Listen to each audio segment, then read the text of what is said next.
I have one more reason for optimism: climate change. Maybe you don't believe it, but here is the fact. On December 12th, 2015, in Paris, under the United Nations, 195 governments got together and unanimously, if you've worked with governments, you know how difficult that is, unanimously decided to intentionally change the course of the global economy in order to protect the most vulnerable and improve the life of all of us. Now, that is a remarkable achievement, but it is even more remarkable if you consider where we had been just a few years ago. 2009, Copenhagen. Who remembers Copenhagen? Well, after years of working toward a climate agreement, the same governments convened in Copenhagen and failed miserably. Why did it fail miserably? For many different reasons, but primarily because of the deeply entrenched divide between the global north and the global south. So now, 6 months after this failure, I was called in to assume the responsibility of the global climate change negotiations. You can imagine, the perfect moment to start this new job. The global mood on climate change was in the trash can. No one believed that a global agreement could ever be possible. In fact, neither did I. If you promise not to tell anyone outside of this wonderful TED audience, I'm going to divulge a secret that has been gratefully buried by history. On my first press conference, a journalist asked, Ms. Figueres, do you think that a global agreement is ever going to be possible? And without engaging brain, I heard me utter, not in my lifetime. Well, you can imagine the faces of my press team who were horrified at this crazy Costa Rican woman who was their new boss. And I was horrified too. Now, I wasn't horrified at me because I'm kind of used to myself. I was actually horrified at the consequences of what I had just said, at the consequences for the world in which all our children are going to have to live. It was frankly a horrible moment for me. And I thought, well, no, hang on. Impossible is not a fact. It's an attitude. It's only an attitude. And I decided right then and there that I was going to change my attitude, and I was going to help the world change its attitude on climate change. So, I don't know. No, just this, thanks. I don't know what you would do if you were told your job is to save the planet, put that on the job description, and you have full responsibility, but you have absolutely no authority because governments are sovereign in every decision that they take. Well, I would really love to know what you would do on the first Monday morning, but here's what I did. I panicked. And then I panicked again because I realized I have no idea how we're going to solve this problem. And then I realized I have no idea how we're going to solve this problem, but I do know one thing. We have got to change the tone of this conversation because there is no way you can deliver victory without optimism. And here I use optimism as a very simple word, but let's understand it in its broader sense. Let's understand it as courage, hope, trust, solidarity, the fundamental belief that we humans can come together and can help each other to better the fate of mankind. Well, you can imagine that I thought that without that, there was no way we were going to get out of the paralysis of Copenhagen. And for 6 years, I have stubbornly, relentlessly injected optimism into the system, no matter what the questions from the press, and I have gotten better at those. And no matter what the evidence to the contrary, and believe you me, there has been a lot of contrary evidence. But relentless optimism into the system. And pretty soon, we began to see changes happening in many areas, precipitated by thousands of people, including many of you here today, and I thank you. And this TED community will not be surprised if I tell you the first area in which we saw remarkable change was technology. We began to see that clean technologies, in particular renewable energy technologies, began to drop price and increase in capacity, to the point where today we are already building concentrated solar power plants that have the capacity to power entire cities, to say nothing of the fact of what we are doing on mobility and intelligent buildings.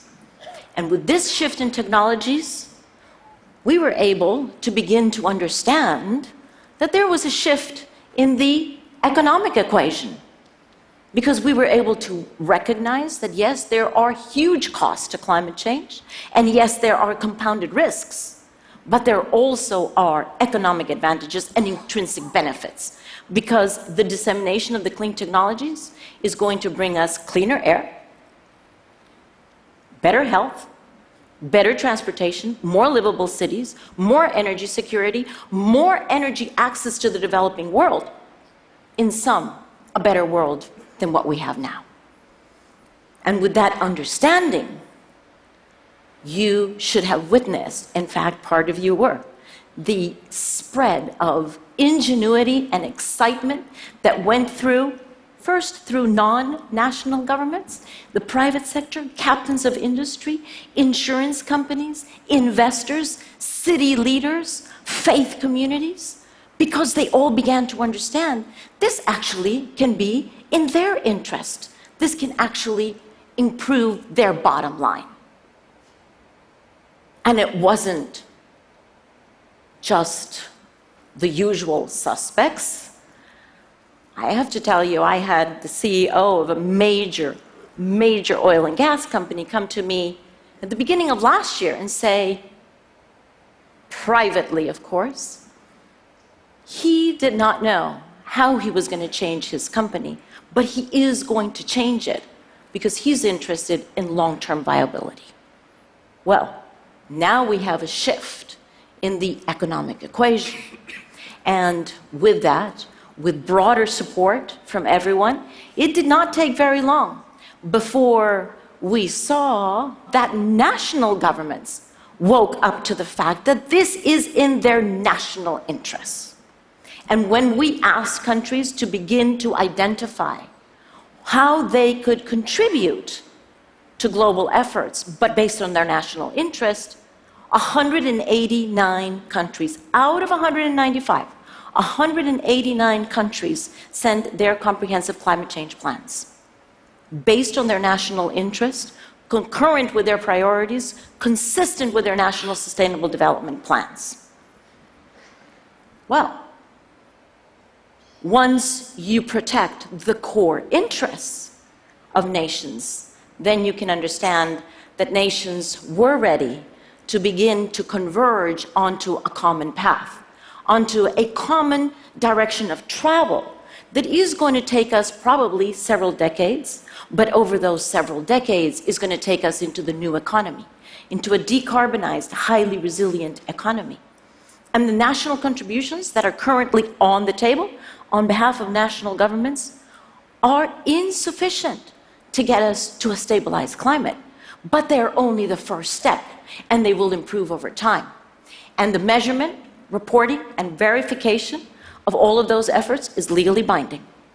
And the checkpoints that we're going to have every 5 years to assess collective progress toward our goal is legally binding.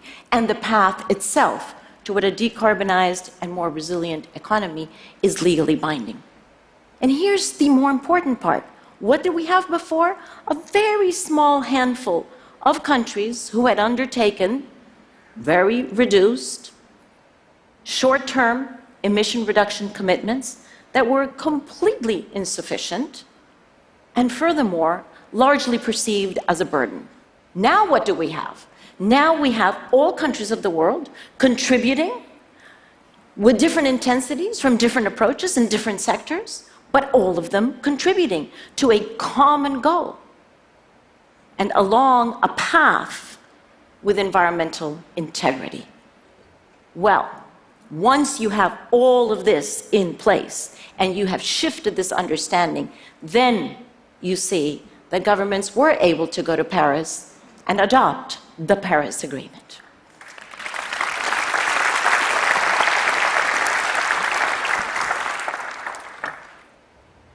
So, as I look back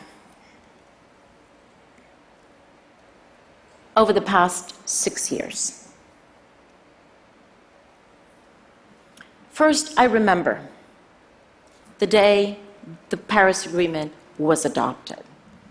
I cannot tell you the euphoria in the room. 5,000 people jumping out of their seats, crying, clapping, screaming, yelling, torn between euphoria and still disbelief at what they had just seen, because so many people had worked for years toward this, and this was finally their reality. And it wasn't just those who had participated directly. A few weeks ago, I was with a colleague who was trying to decide on a Tahitian pearl that he wanted to give to his wonderful wife, Natasha. And once he had finally decided what he was going to buy, the jeweler said to him, "You know, you're very lucky that you're buying this now, because these pearls could go extinct very soon because of climate change." "But," the jeweler said, "have you heard? The governments have just come to a decision, and Tahiti could have a chance." Well, what a fantastic confirmation that perhaps, here is hope, here is a possible chance. I'm the first one to recognize that we have a lot of work still to do. We've only just started our work on climate change. And in fact, we need to make sure that we redouble our efforts over the next 5 years that are the urgent 5 years. But I do believe that we have come over the past 6 years from the impossible to the now unstoppable. And how do we do that? By injecting transformational optimism that allowed us to go from confrontation to collaboration, that allowed us to understand that national and local interests are not necessarily at odds with global needs, and that if we understand that, we can bring them together and we can merge them harmoniously. And as I look forward to other global issues that will require our attention this century, food security, water security, home security, forced migration, I see that we certainly do not know how we're going to solve those problems yet. But we can take a page out of what we have done on climate change, and we can understand that we have got to reinterpret the zero-sum mentality, because we were trained to believe that there always are winners and losers, and that your loss is my gain. Well, now that we're in a world in which we have reached planetary boundaries, and that we're not just so interconnected, but increasingly interdependent of each other, your loss is no longer my gain. We're either all losers, or we all can be winners. But we are going to have to decide between zero and some. We're going to have to decide between zero benefit for all, or living life as the sum of all of us. We've done it once. We can do it again. Thanks.